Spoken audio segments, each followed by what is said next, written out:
Welcome to the third and final part in this series on my road trip to find my perfect boat.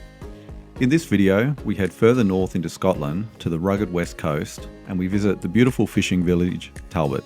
Tarbert was once a thriving fishing community with more than 30 fishing boats. That number is down to about 3 or 4, which seems to be a trend in west coast fishing. Tarbert has a great marina and a commercial fishing dock, which is where we find the boat for sale, the Caledonia. Caledonia is a currently coated wooden fishing boat and, to be honest, is available at an amazing price.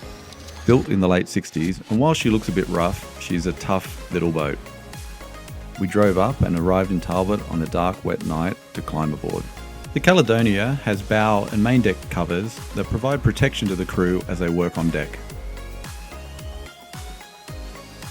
The fish hold accessed through this cover. And of course, we have the main wheelhouse. Inside, we have a tight kitchen that might need a bit of a clean. Steering position, again, for a new owner, could be cleaned up quite nicely.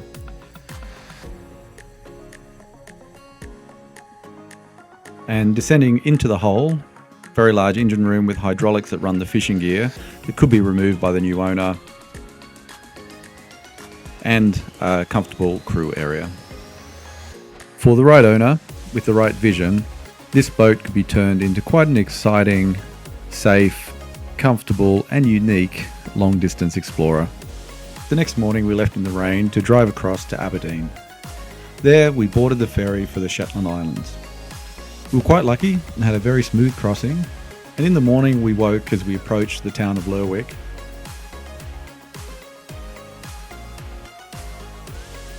Where we were met by the owner of the ship we wanted to see, the Quota.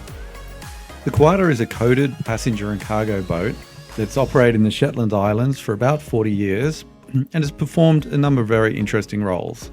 To perform her mission as a cargo boat, she has a hydraulic crane on the foredeck and a mid-size cargo hold. The wheelhouse contains a passenger area, small wheelhouse, crew area below decks, and of course the engine room. We decided to walk back to Lerwick from the boat and encountered a couple of cute Shetland ponies on the way. Then was back onto the ferry for the long drive home. Just a short video today to wrap up the series and show you the boats that we saw. And the interesting thing about this road trip was we visited a lot of workboats. And now workboats can be a very interesting purchase for the right owner. You can usually get them pretty cheap. If you get the right one, they can be very ocean capable, but on the downside, by the time they sell a workboat, they're pretty tired and probably require a bit of work to get them back into shape. Now, looking forward in time for this channel, on Thursday, I jump on a ferry to go back to the UK to start work on my boat. So what you're going to see more and more of is less of me sitting here in front of this camera and more on the boat, renovations, and especially a detailed look at project planning. I'll be using a tool called Jira for the project plan. It's a tool we use in software, but it can be applied to other use cases. I'll also start to build the technical file for my yacht, which is the official documentation to ensure that it's in code and is compliant, and take you through the process of me getting my Swiss flag for my ex-UK pilot boat.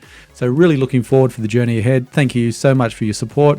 If you haven't subscribed already, please do. That really helps me a lot. I'm a new channel, not getting a lot of views, but I appreciate every single one of them. And we look forward to seeing you in the UK on the Land Reef. Good night.